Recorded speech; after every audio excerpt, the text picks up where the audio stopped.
The teams that had managed to take out their opponent teams before the time limit were all gathered in a large room with rows of clay chairs. When Naruto and his team arrived, only one other team from Amigakure was there. Their eyes were bloodshot as they glared at Team Kakashi, and in wordless agreement, they chose seats at the opposite end of the room. As the minutes passed, the remaining teams came trickling in, each looking increasingly more bedraggled. With 10 minutes left on the clock, he noticed the Konoha rookies coming in. Despite how long it had taken them, they did not seem particularly worn down and walked in with confident demeanors. Rai noticed as well, and beckoning for Mayu and Naruto to follow him, he made his way over to the girl with buns in her hair. If it isn't Tenten. The girl perked up at her name, but when she saw Rai, her face fell. "Oh, it's you. It's been a while," said Rai, ignoring her lack of enthusiasm. Naruto got the impression that this was not an unusual dynamic for them and wondered whether something had happened in their past.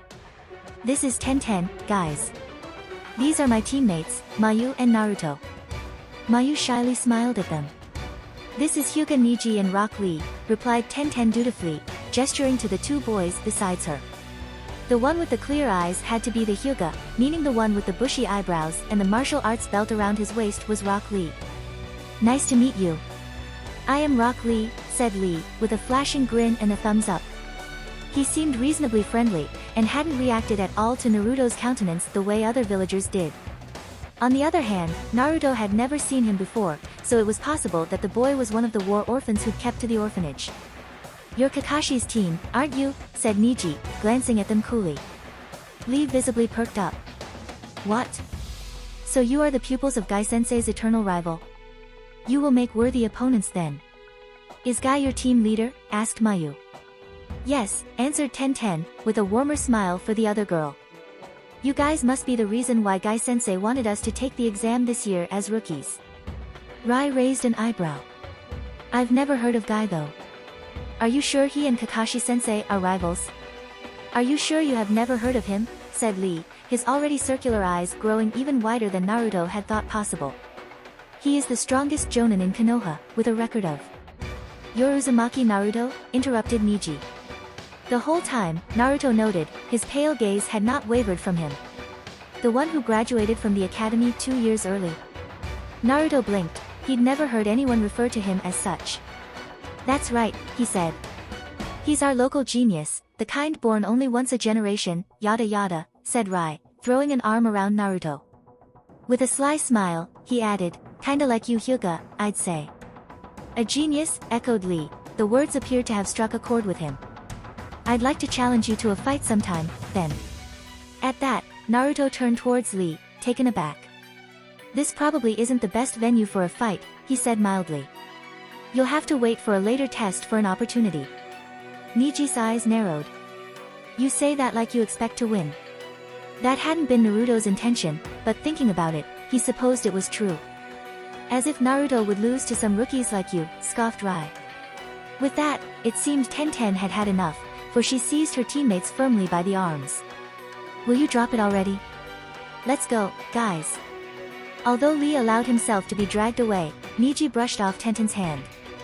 Nonetheless, with another hard look in their direction, he left as well. "You could have been a bit more friendly, Rai," said Mayu, watching them walk away. Rai shrugged. They were being too cocky for a bunch of rookies. His teammates' voices fading into the background, Naruto's gaze followed the retreating backs of the rookies. He hadn't gotten much of an impression of Tenten besides the fact that she and Rai seemed to have a strange rivalry going on. Moving on, there was Lee. He seemed determined to make a name for himself, judging from the way he'd instantly challenged Naruto. His heavily bandaged fists also indicated strong resolve. Lastly, Naruto's eyes flicked towards Niji. He had been a bit more scathing than expected, but Naruto felt impressed at his self-control. He'd thought when he saw him before that perhaps the calm attitude was all an act, but the first test had barely ruffled his feathers. The Hyuga boy was the real thing after all. Team Gai would all likely be strong contenders in the exam. Naruto didn't mind, so long as they didn't get in the way of Team Kakashi. He thought that the more Konoha genin that passed, the better. From a rough estimate, there were about 18 teams seated in the room, about evenly distributed in terms of villages. Many of them looked weary, with purple bruises and scratches all around their body. Only a scant few seemed relatively untouched, like himself and his teammates. Simply judging from their lack of presence, compared to the Konoha rookies, they did not seem like they would be much of a challenge for him. But looks could be deceiving. That was what being a ninja was all about, after all, blending in with the shadows and offering oneself as harmless so as to lower the enemy's guard. And then, just when the enemy had relaxed and left an opening, you struck. Suddenly, he turned around as he felt a tendril of intensely cold bloodlust creeping in from the entrance. A sandaled foot emerged from around the corner, and just as the bloodlust vanished as quickly as it had appeared, he saw Kabuto walk in, with his teammates trailing behind. Naruto closely examined the teammates, but they looked fairly ordinary with black masks covering most of their faces. He wondered, could this be an example of precisely what he'd been thinking of just moments ago? Of a snake, coiled around its unsuspecting prey, poised to strike with its poisonous fangs? It turned out that Kabuto's team had been the last one to pass, for no one else had come in when a bell rang piercingly at the 1-hour mark. As all the gathered genin simultaneously turned to look, a pair of doors that had been closed flung open with a bang. A file of Suna Chunin marched in, with a different jonin at their head. He looked younger than Baki, with black hair that hung over his right eye. "Congratulations on passing the first test of the Chunin selection exam," said the jonin, his indifferent expression belying his words. "My name is Yura, and I will be your second examiner. Regardless of whether any of your teammates are capable or not, the second test will commence within the hour. But first, we will proceed to the venue for the second test." Following the Chunin past the doors they had just come through, it was revealed to be a long tunnel-like hallway that sloped sharply downwards. The walls were made of sanded rock and it was dark, lit only occasionally by stone torches. As they shuffled in silence down the steps, Naruto looked around. The air was growing increasingly colder and damper, and the sputtering lights from the torches were growing weaker. It seemed the second test would be taking place underground.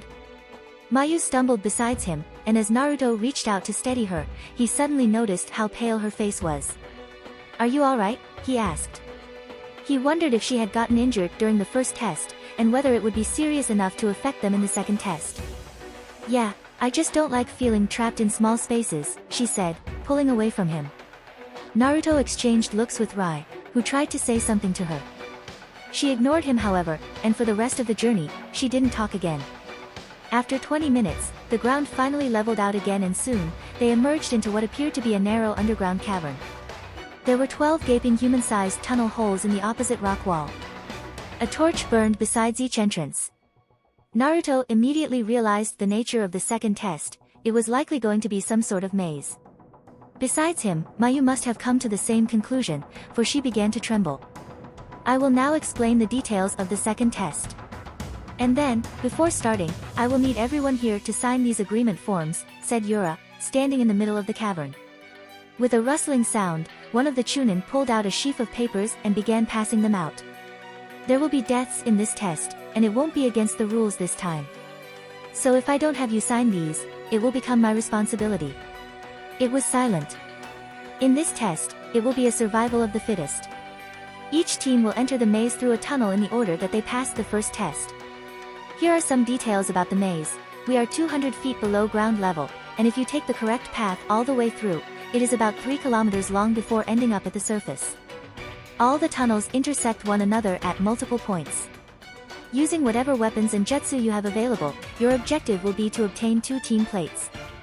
This includes your own team plate, so if you manage to protect yours, you need only secure one other one. If your team plate is taken, you will need the team plates of 2 other teams. To pass this test, you and your team must reach the end of this maze with 2 team plates. They're cutting us at least in half now." A genin grumbled. "There is also a time limit. This second test will last 120 hours, which is exactly 5 days. You will be given a torch, but there are other sources of light within the maze. As for food and water, well, you'll have to figure that out on your own." Yura's eyes gleamed maliciously. "Those who cannot learn to adapt will die from the harshness of the course. Now, I will talk about what will disqualify you. First, those that don't make it to the end of the tunnel with 2 plates within the time limit. Second, anyone who creates their own tunnels that reach to the surface. And third, anyone who destroys a team plate." A genin from Amigakure raised his hand. "What if not everyone on our team survives?"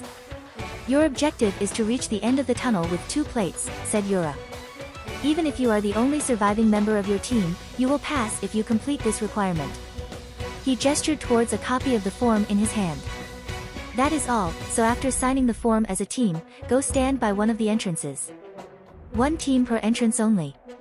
As the genin signed the forms, Naruto stared down at the paper in his hand.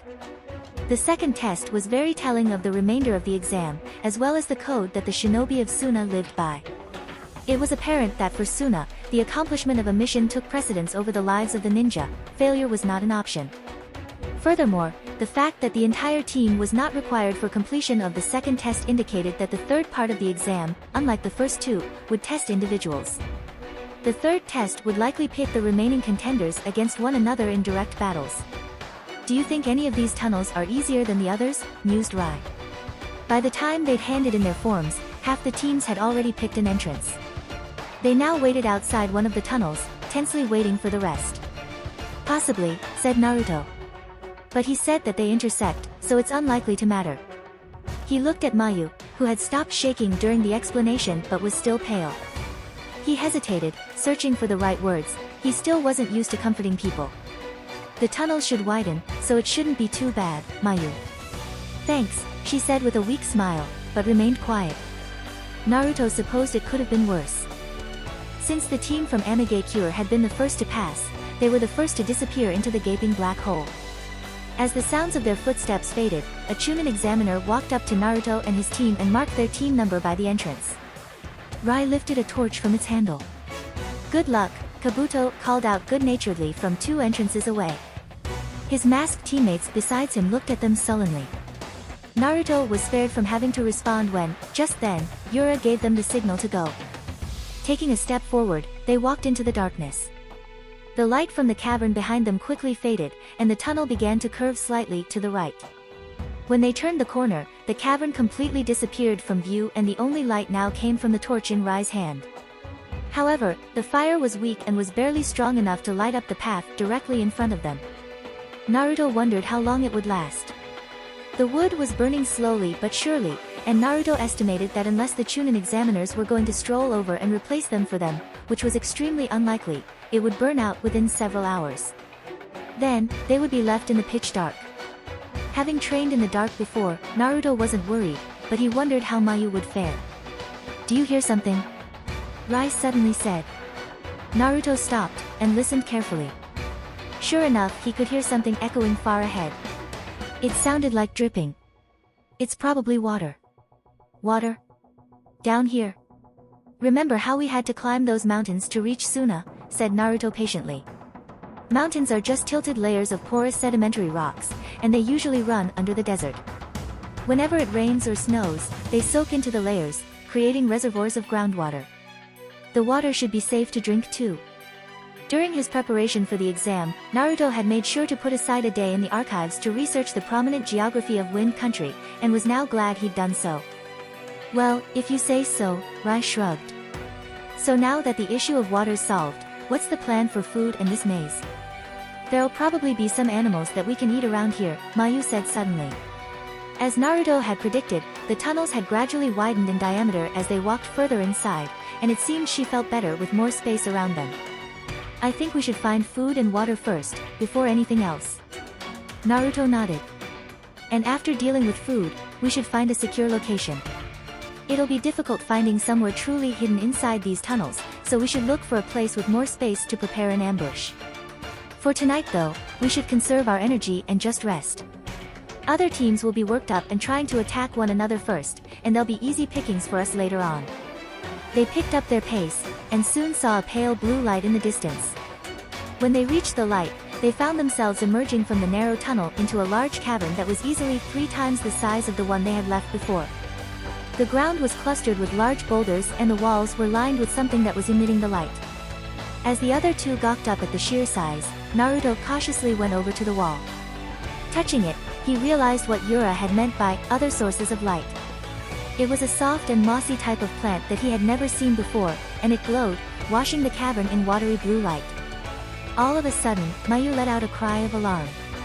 Immediately, Naruto spun around to face her, and saw something small and black streaking out from behind a gray boulder. Rai threw a kunai, striking the thing right in its chest. It let out a small squeal before slumping on the ground. Stepping forward, he nudged it with its feet. It was a small furry mole-like creature with a pink snout. Looks like we found our dinner. Naruto eventually found the source of the dripping water to be a crack in the wall. Chipping holes into fist-sized rocks with their kunai, they took turns collecting water. Then, after hunting down several more of the mole-like animals, they nestled themselves behind a boulder with their findings. After Rai skinned the animals, Naruto had just begun to ponder how to cook the meat over their dying torch when Mayu revealed something about herself that took him by surprise. "Your chakra nature is fire?" asked Naruto. On further thought, he supposed he shouldn't have been surprised. The fire chakra nature was common among shinobi of Konoha after all. But she had never before demonstrated knowledge of any fire-based techniques. Mayu nodded shyly. "I'm not very good at it though, so I usually stuck to genjutsu." "How does it work?" "Well, I gather the chakra in my stomach and then kind of put pressure on it, heating it up. Then when it's ready, I blow it out, and Here, let me show you." Her hands moving quickly to make the signs, she blew lightly on the wooden torch. Katan, Takibi, fire release, bonfire. A stream of fire came out from her mouth which, though on the weak side, nevertheless strengthened the torch's flame to a respectable level. "That's handy," Naruto said, beginning to think of how he could incorporate this unexpected ability into their future plans. For some reason, Mayu turned pink at that, and avoided his gaze for a while. After cooking the meat over the torch and eating it, it was stringy but edible. They had just put out the fire and covered their tracks, when another team entered the cavern. Naruto, hearing their foreign footsteps, noticed first, and quieted the two down immediately with a raised fist. As Rai and Mayu lowered their bodies against the ground, Naruto crept to the side of the boulder and peered around its edge. When he saw who it was, some of the tension left his body, but he remained hidden. The rookies of Konoha wandered through the cavern, looking just as amazed by the light-emitting moss as they had been. "Amazing. Truly, this is a springtime of youth," said Lee, punching the air. Tenten shushed him. "Is there another team here, Niji?" Naruto saw the Hyuga boy turn around, and immediately noticed that the veins around his temple were bulging. His Byakugan was activated. The boy looked directly at the boulder where Naruto and his team were currently hiding behind, and smirked. "Yeah, but lucky for them, we'll leave them alone for now," said Niji. "Come on, let's find another place to find shelter." His teammates nodded without protest, and they leaped to the exit on the other side of the cavern. Once it was safe, they came out of hiding. "I really hate that guy," Rai muttered. Though they couldn't see the sun, they could feel in their bodies that the hour was getting late. Taking into consideration Mayu's poor condition, it was down to between Naruto and Rai to take the first watch. While Mayu crawled into a sleeping bag she'd summoned from a scroll, Naruto and Rai looked at one another. The other boy jerked his head. "Go on, I'll stand watch first. I'm not sleepy anyways." Laying down on the ground and looking up at the dark ceiling, Naruto wondered whether the sun had set yet. While his internal clock told him that it was likely around 6 in the evening, it had probably been thrown off an hour or two since they'd traveled to Wind Country. Truthfully speaking, he couldn't wait for this test to be over, so they could return to the surface. Before going to sleep, he usually liked watching the sunset from his window. Not being able to see the sky was unsettling. He had just been about to drift to sleep when suddenly, a voice spoke up near his head. "Hey, Naruto," whispered Rai. "You awake?" His eyes snapped open, instantly alert. Despite the glow of light from the moss, it was dark enough that all he could make of Rai was a vague body outline. "What is it?" "I just wanted to know, what did you do to Mayu?" He'd never heard Rai speaking in such a serious tone before. Somewhat alarmed, he asked, "What do you mean?" There was a pause. "You wouldn't know it, but I've known her my whole life, so I know, once she decides something, it's pretty much impossible to change her mind." Another pause. "Mayu didn't like you, did you know that?" "I had an inkling," Naruto said drily. "Actually, everyone I know hates you for some reason, so I figured you must have done something really bad." Rai abruptly broke off when Mayu shifted. For a moment, it was silent, and then her soft, steady breathing resumed. He cleared his throat. "Anyways, do you remember that day when we had to fill out our birthdays in a calendar at the academy? What about it?" "That's when I realized that, well..."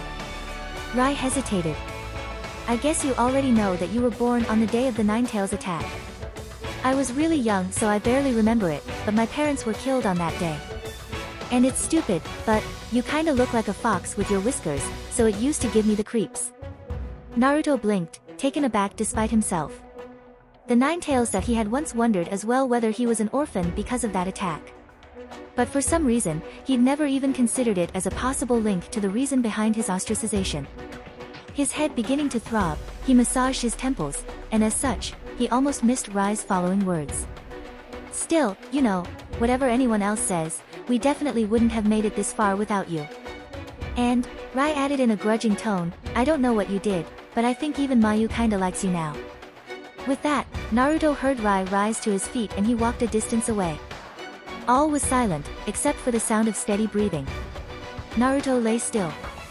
He wondered why Rai had told him this, and what it was that he wanted from him. He opened his mouth, but couldn't think of anything to say, so he kept quiet. Since they had put out the fire, it was cold in the cave.